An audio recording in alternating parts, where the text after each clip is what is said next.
আসসালামু আলাইকুম সম্মানিত দর্শক, আমন্ত্রণ জানাচ্ছি বাংলাদেশ স্পেশালাইজড হসপিটাল আজকের সংবাদপত্র অনুষ্ঠান থেকে। আমি তারিকুল ইসলাম মাসুম।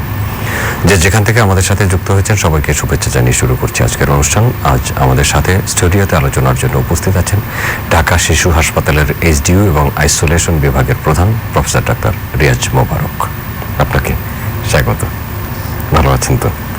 এই তো চেষ্টা করছি ভালো থাকার। দেখে আসি পত্রিকার শিরোনাম। ইত্তেফাক যাচ্ছে নেগেটিভ সনদ নিয়ে, আসছে পজিটিভ হয়ে। ভারতীয় ভ্যারিয়েন্ট বাংলাদেশের জন্য চরম ঝুঁকি, অভিমত বিশেষজ্ঞদের। সীমান্তে স্বাস্থ্যবিধি মানার কঠোর ব্যবস্থাপনা নিশ্চিত করার তাগিদ। এবার হেফাজতের আহ্বায়ক কমিটি পাল্টা কমিটির প্রস্তুতি শফিপন্থীদের। বাবুনগরের বিরুদ্ধে 2 মামলা। আঞ্চলিক সহযোগিতা সমৃদ্ধির কার্যকর বিকল্প প্রধানমন্ত্রী। মানবজমিন তীব্র অক্সিজেন সংকটের আশঙ্কা, ভারতের রফতানি বন্ধ। ভারতে করোনা সুনামি, মানবিক বিপর্যয়। বাংলাদেশ কি ভুল পথে হাঁটছে? বিধিনিষেধ আরও 7 দিন বাড়ছে। বেনাপোল বর্ডারে অবাধে চলছে যাত্রী। ভারত ফেরত 10 করোনা রোগী হাসপাতাল থেকে পালিয়েছে। দায় কার? করোনায় আয় ভাটা, চরম আর্থিক সংকটে মানুষ। দেশ রূপান্তর কমিটি বিলোপ করে কৌশলী হেফাজত। হাটহাজারীতে বাবুনগরের বিরুদ্ধে 2 মামলা। ভারত পরিস্থিতি বিবেচনায় বিধিনিষেধ 5 মে পর্যন্ত। ঈদের জামাত মসজিদে কোলাকুলি নয়। বিশ্ব নেতাদের প্রতি প্রধানমন্ত্রীর 4 প্রস্তাব। শক্তিশালী জনস্বাস্থ্য ব্যবস্থা গড়ে তুলতে হবে। কুয়েতে পাপুলের কারাদণ্ড বেড়ে 7.5 বছর। আমাদের সময় অক্সিজেন যোগানের শঙ্কা, প্রয়োজনে শিল্পের অক্সিজেন সরবরাহ করা হবে মেডিকেলে। দেশে করোনায় আরও 97 মৃত্যু, শনাক্ত 3,306। মহাবিপর্যয়ের মুখে ভারত, দৈনিক শনাক্ত 6 লাখ ছাড়াতে পারে। অক্সিজেনের সংকট বিষয়ে প্রস্তুতি জরুরি। যায় দিন উপেক্ষিত পরামর্শক কমিটি। চলমান বিধিনিষেধ বাড়ছে আরও 1 সপ্তাহ। টিকা সংগ্রহে সর্বাত্মক চেষ্টা চালাচ্ছে সরকার। ওবায়দুল কাদের। প্রচণ্ড খরতাপে পুড়ছে দেশ। মহামারী থেকে উত্তরণে বিশ্বকে উদ্যোগী হতে বললেন প্রধানমন্ত্রী। সময়ের আলো চাল নিয়ে সব উদ্যোগ ব্যর্থ। 27 টাকা কেজি দরে ধান, 40 টাকায় চাল কেনার সিদ্ধান্ত। লকডাউন আরও 1 সপ্তাহ বাড়ছে। করোনা মোকাবিলায় 4 প্রস্তাব শেখ হাসিনার। উন্নত বিশ্বকে এগিয়ে আসার আহ্বান। টিকে থাকতে হেফাজতের 3 পরিকল্পনা। শাপলা চত্বরের কাণ্ড রুহিরাই ঘটিয়েছে মাওলানা জিহাদি। ভোরের কাগজ অক্সিজেন ব্যবসা রমরমা। বেসরকারি হাসপাতালগুলোতে রোগীদের কাছ থেকে দাম নিচ্ছে কয়েক গুণ বেশি। করোনা মোকাবিলায় বিশ্বকে এগিয়ে আসার তাগিদ প্রধানমন্ত্রীর। যিনি অভিযুক্ত তিনিই অতিথি। আজিয়ানে মিয়ানমার। গভীর রাতে কমিটি ভাঙা গড়া, ভাবমূর্তি পুনরুদ্ধারের কৌশল। হেফাজতের নিয়ন্ত্রণ রইল জামায়াতপন্থীদের হাতেই। মানবকণ্ঠ মামা ভাগ্নের হাতে হেফাজত। নতুন কমিটি নিয়ে নতুন নাটক। থামবে কি সহিংসতা? টার্গেটে কট্টরপন্থীরা। ঈদের পর আসছে শফিপন্থীদের কমিটি। মহামারী সংকট নিয়ে বিশ্বকে উদ্যোগী হওয়ার তাগিদ। শেখ হাসিনার 4 দফা প্রস্তাব। কোয়ারেন্টিনে যত অনীহা। যশোরে হাসপাতাল থেকে পালানো ভারত ফেরত 10 করোনা রোগী আটক। ইনকিলাব করোনা সুনামির কবলে ভারত, সীমান্ত জুড়ে আতঙ্ক। করোনা ভাইরাস, একদিনে মৃত্যু 97, শনাক্ত 3,306, সুস্থ 4,241। সরকারের ভুল সিদ্ধান্তে জনগণ টিকা বঞ্চিত। মির্জা ফখরুল। সংগ্রাম প্রজ্ঞাপন হতে পারে আজ। লকডাউন আরও 1 সপ্তাহ বাড়ানোর সিদ্ধান্ত। কুয়েতে পাপুলের কারাদণ্ড বেড়ে 7 বছর। করতোয়া মহামারী সংকটে বিশ্বকে উদ্যোগী হওয়ার তাগিদ প্রধানমন্ত্রীর। লকডাউন বাড়ছে আরও 1 সপ্তাহ। দোকান, শপিং মল খোলা থাকবে, বন্ধ থাকবে গণপরিবহন। ঘরের বাইরে মাস্ক না পরলে আইনি ব্যবস্থা। 14 দিনের নিচে কোয়ারেন্টিন নয়। The business standard Prime Minister 6 global role to quick recovery. Tough Indian credit terms make hospital project uncertain. Oxygen stock not enough to face India like web experts. টেবিলে আসা পত্রিকাগুলো শিরোনাম পড়ছিলাম, সবশেষ যে শিরোনামটি পড়ছিলাম, অক্সিজেন সংকট। যদি ভারতের মতো ওয়েভ আসে তাহলে এই যে অক্সিজেন সরবরাহ ব্যবস্থা বাংলাদেশে আছে তা দিয়ে কুলিয়ে ওঠা সম্ভব হবে না। আর বাকি শিরোনামগুলো তো শুনলেন। আমার যেটা মনে হয় যে অক্সিজেন সংকট নিঃসন্দেহে একটা বিরাট সংকট হয়ে দাঁড়াতে পারে, কিন্তু আমাদের এখন যারা মেডিকেল প্রফেশনাল, আমাদেরকেও কিন্তু চিন্তা করতে হবে যে এই অক্সিজেন সংকট আমরা কিভাবে মোকাবেলা করব। আমরা অনেক সময় দেখি যে অক্সিজেন কিন্তু আমরা মিসইউজ করি। আমাদের যে রোগীর জন্য অক্সিজেন দরকার নেই সে রোগীকে অনেক সময় আমরা অক্সিজেন দিয়ে রাখি। সেটা কিন্তু আমরা সচেতন হলেই সেটা অ্যাভয়েড করতে পারি। তো অক্সিজেন ব্যবহারের ব্যাপারেও আমাদের সংযমী হতে হবে এবং আমাদের অক্সিজেন নিজেদেরকেও সেভ করার একটা প্রবণতা থাকতে হবে। আর সরকার যেসব উদ্যোগ নিচ্ছে অক্সিজেনের জন্যে, যেমন প্রাইভেট সেক্টরের শিল্প অক্সিজেন সেগুলোকে নিয়ে আসার চেষ্টা চালাচ্ছে বা তদবির চালাচ্ছে, সেটা কিন্তু একটা ভালো উদ্যোগ। এবং আমার মনে হয় যে এই শিল্প প্রতিষ্ঠানগুলিও তারাও উদ্যোগী, তারাও চাচ্ছে যে এই ব্যাপারে সাহায্য করার জন্য। শিল্প অক্সিজেন এবং মেডিকেল অক্সিজেনের মধ্যে পার্থক্য কি বলতো? কিছুটা পার্থক্য আছে। তো সেই পার্থক্যটা আমরা অটোমেটিক্যালি কনভার্ট করতে পারি মেডিকেল অক্সিজেনের জন্যে, আর তেমন একটা পার্থক্য নেই। তবে শিল্প অক্সিজেনগুলি অনেক বড় আকারের কন্টেইনার ইউজ করা হয়, মেডিকেল অক্সিজেনগুলি আরও ছোট আকারের কন্টেইনারে ইউজ করা হয়। এটা একটা ইম্পর্টেন্ট জিনিস। আর প্রাইভেট হসপিটালগুলির ব্যাপারে যেটা অভিযোগ তোলা হয়েছে যে তারা বেশি অর্থ নিচ্ছে অক্সিজেনের বিনিময়ে রোগীদের কাছ থেকে, আমার মনে হয় এই মহামারীর সময়, এই দুঃসময়ে তাদেরকে আমার মনে হয় একটু সহানুভূতিশীল হতে হবে, কিছুটা স্যাক্রিফাইস করতে হবে।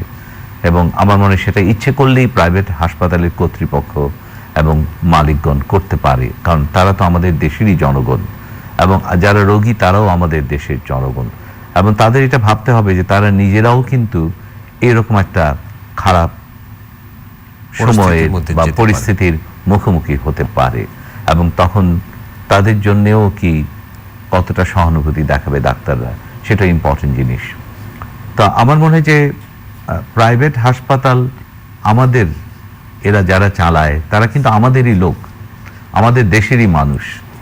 আর দেশকে যদি ভালোবাসে মানুষ তাহলে কিন্তু তারা এইটাকে এই সামান্য লোভ কিংবা সামান্য লাভ বর্জন করতে পারে এবং চেষ্টা করতে পারে।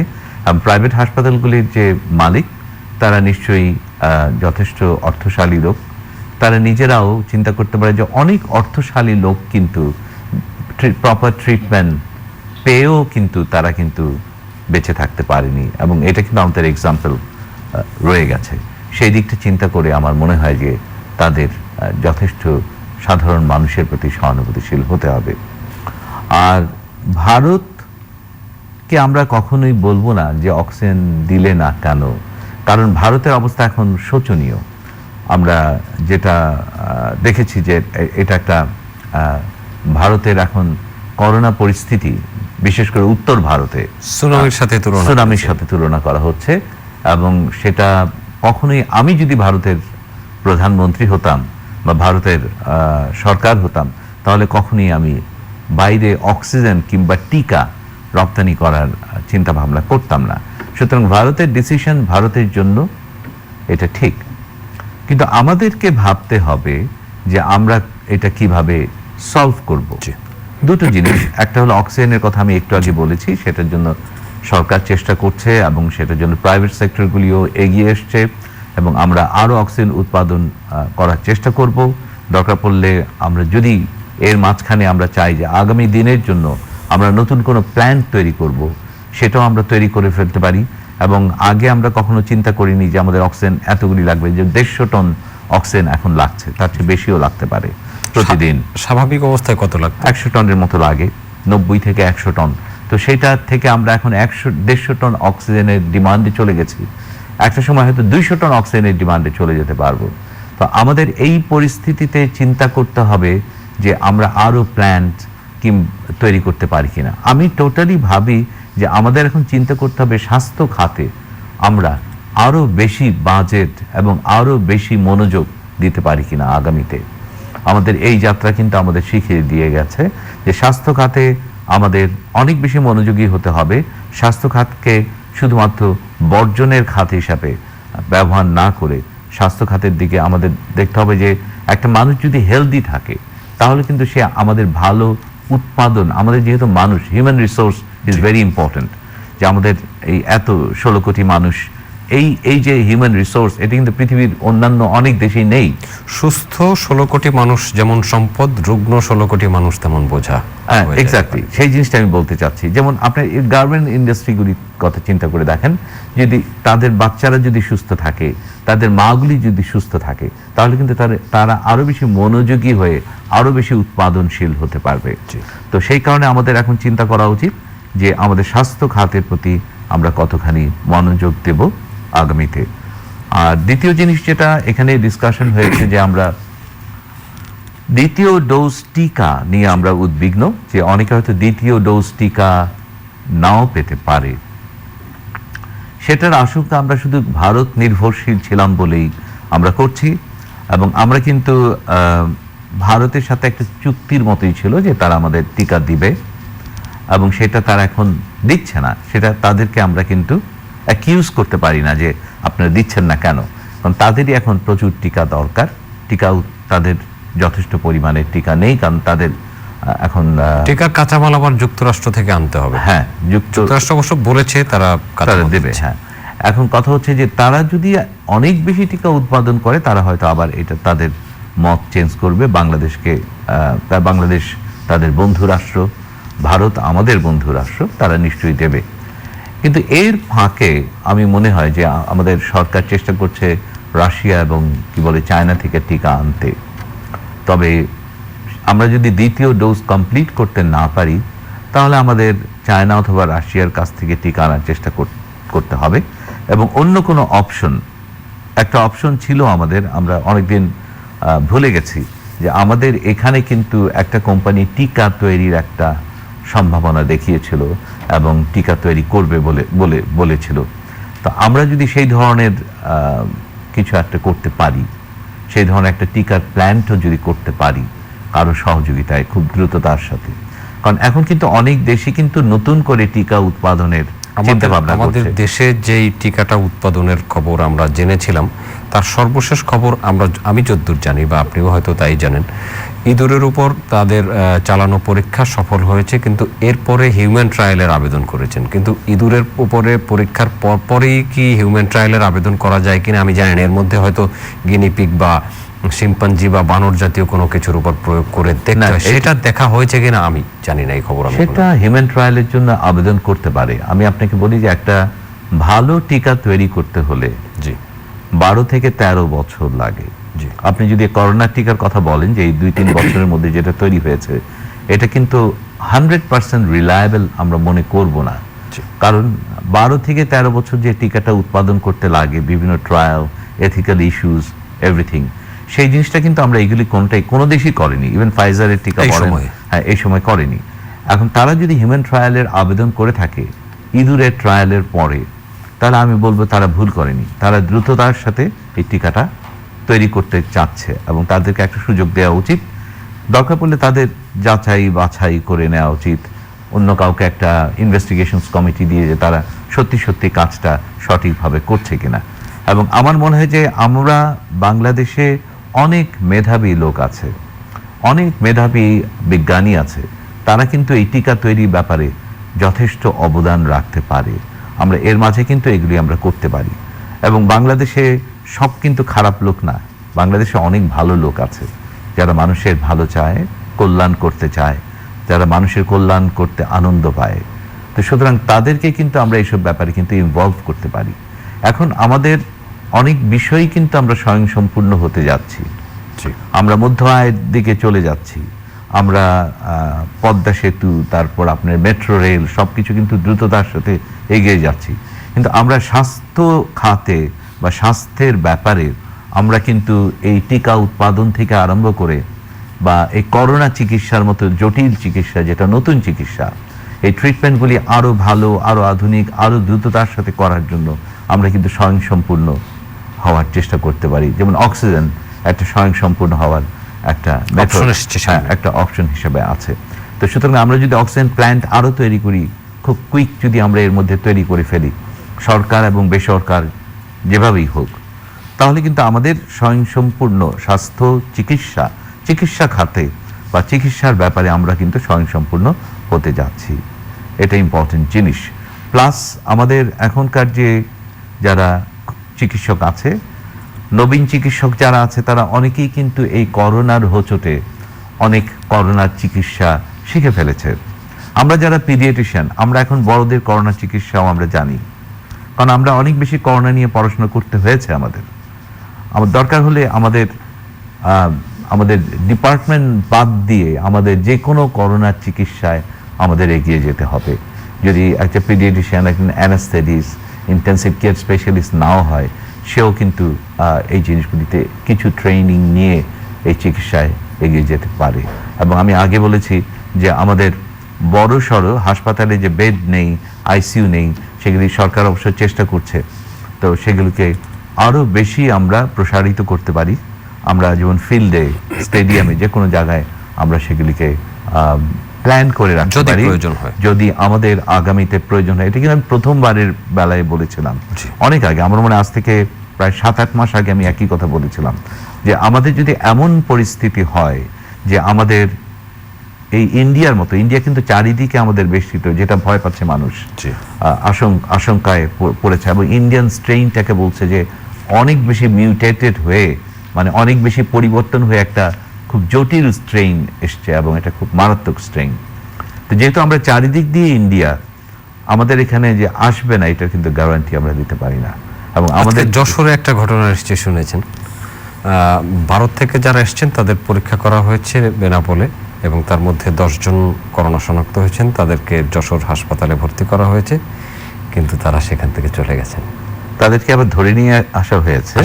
হ্যাঁ, এখন সেটা এর মধ্যে তারা হাসপাতাল থেকে বের হলেন, বাড়িতে গেলেন, বা কেউ আত্মীয় স্বজনের বাসায় গেছেন, বা অন্য কোথাও গেছেন, সেখান থেকে আসছেন। আবার যারা যে পুলিশ সদস্যরা ধরে নিয়ে আসছেন, তারা তো তাদের সংস্পর্শে এসেছে। হ্যাঁ, এখন যেটা হচ্ছে যে সেটা হলো যে আমাদের সচেতনতাটা খুবই কম, এবং এটা একটা ইম্পর্টেন্ট মধ্যম আয়ের পর্যায়ে যায়নি এখন, না, একদম যায়নি। যার জন্য আমরা এখনো, আমি বলবো যে মানুষের সচেতনতা যদি আমরা মেজারমেন্টের একটা ইস্যু ধরি, স্কেল ধরি, তাহলে আমি বলবো যে আমরা একবারে নিম্ন, মানে আন্ডার ডেভেলপ কান্ট্রি। কারণ এত বেশি কম সচেতন।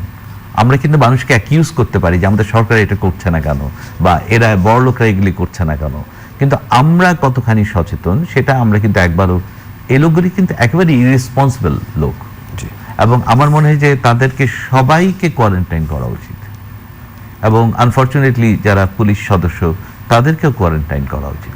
এটা খুব ইম্পর্টেন্ট। আমি একবার নিপা ভাইরাসের জন্য আমার হাসপাতালে আমি হুরুম করি, একটা বাচ্চা খুব খারাপ, ঝাঁপিয়ে পড়েছিলাম উইদাউট মানে গ্লাভস অ্যান্ড মাস্ক পরা ছিল আমার, কি বলে যে আইসোলেশন ইউনিটে। বাচ্চাটা মারা গেছে। বাচ্চাটা নিপা ভাইরাসের, তার ফ্যামিলির 3 জন সদস্য ইনফেক্টেড ছিল। পরে আবিষ্কৃত হলো, যখন আমরা ডায়াগনোসিস করলাম, আইএডিসিআর আসলো, তখন কিন্তু আমাকে কিন্তু 21 দিনের জন্য কোয়ারেন্টাইন করা হয়েছিল, আমাকে এবং আমার মেডিকেল অফিসার, আমাদের নার্স যারা ছিল ওখানে। এবং আমি খুব, নিপা কিন্তু ভেরি ডেঞ্জারাস ভাইরাস, তো এনসেফালাইটিস, ব্রেইন ইনফেকশন করে। তো সেই অর্থে আমার মনে হয় যে এইসব লোকগুলির সান্নিধ্যে যারা এসছে, এইসব লোকগুলি যেদিক দিয়ে চলাফেরা করেছে, সেখানে যারা ছিল তাদের সবাইকে কোয়ারেন্টাইন করা উচিত। এটা ইম্পর্টেন্ট, কারণ এখন বলছে এটা এয়ারবর্ন ডিজিজ, এখন আর বলছে না যে এটা এয়ারবর্ন না, এখন বাতাসে কিন্তু করোনা থাকতে পারে। সুতরাং এটা খুব ইম্পর্টেন্ট যে তাদেরকে, আমার মনে কিছুটা পানিশমেন্ট হিসাবেও তাদেরকে এটা করা উচিত। এটা ইম্পর্টেন্ট। আচ্ছা, আমরা শেষ দিকে 1 মিনিটের মতো সময় পাবো। লকডাউন বেড়েছে, গণপরিবহন চলছে না, বাকি সবই চলছে, আর শিক্ষা প্রতিষ্ঠান বন্ধ। এটা আমার কাছে খুব বেশি খারাপই লাগছে যে শিক্ষা প্রতিষ্ঠান বন্ধ, কারণ আমাদের শিশুগুলো কিন্তু খুবই মানসিকভাবে বিপর্যস্ত হয়ে যাচ্ছে। আমি সাইকিয়াট্রিক এলিমেন্টটা নিয়ে বেশি চিন্তা করছি। আর 2 নম্বর জিনিস হলো যে লকডাউন বাড়ানোটা খুবই যৌক্তিক, তবে লকডাউন বাড়লেও কিন্তু রাস্তায় ভিড় কিন্তু কমছে না, এটা একটা ইম্পর্টেন্ট জিনিস। আর দোকানপাটগুলি খোলা হয়েছে ইকোনমিক রিজনে এবং মানুষের প্রচণ্ড ক্ষোভ এবং প্রতিবাদের মুখে সেই জিনিসটা আমাদের কনসিডার করতে হবে। ধন্যবাদ আপনাকে আমাদের সাথে থাকার জন্য। দর্শক, আপনাদেরকে ধন্যবাদ এতক্ষণ আমাদের সাথে থাকার জন্য। আগামী অনুষ্ঠান দেখার আমন্ত্রণ জানিয়ে বিদায় নিচ্ছি। দেখা হতে পারে আগামী অনুষ্ঠানে। ভালো থাকবেন সবাই। আপনাদের সবার জন্য শুভকামনা রইল।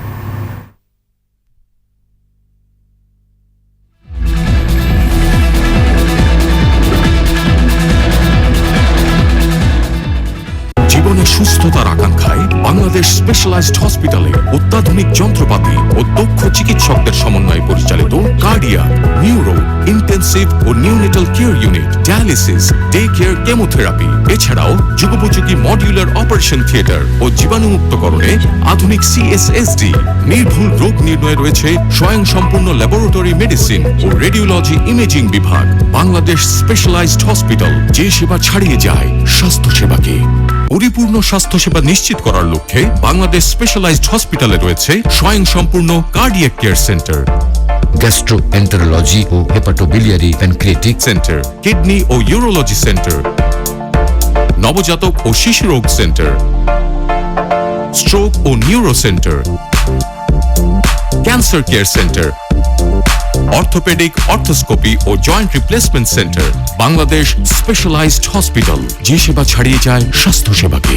ভালোবাসা থেকে শুরু হয় জীবন। পৃথিবী দেখে সম্পর্কের রূপ, শ্রদ্ধায়, সম্মানে, আকাঙ্ক্ষায়, স্নেহ, আদরে এগিয়ে চলে জীবন। সেই এগিয়ে চলা জীবনের সুস্থতার আকাঙ্ক্ষায় একদল বিশেষজ্ঞ চিকিৎসক, সুপ্রশিক্ষিত ডাক্তার, নার্স ও দক্ষ হাসপাতাল কর্মীর সমন্বয়ে 260 বেড নিয়ে গঠিত বাংলাদেশ স্পেশালাইজড হসপিটাল, যেখানে সর্বদা প্রস্তুত হাসপাতালটির জরুরি বিভাগ। এছাড়াও রয়েছে সকল ধরনের তথ্যের জন্য 24 ঘন্টা patient call centre. Bangladesh specialised hospital.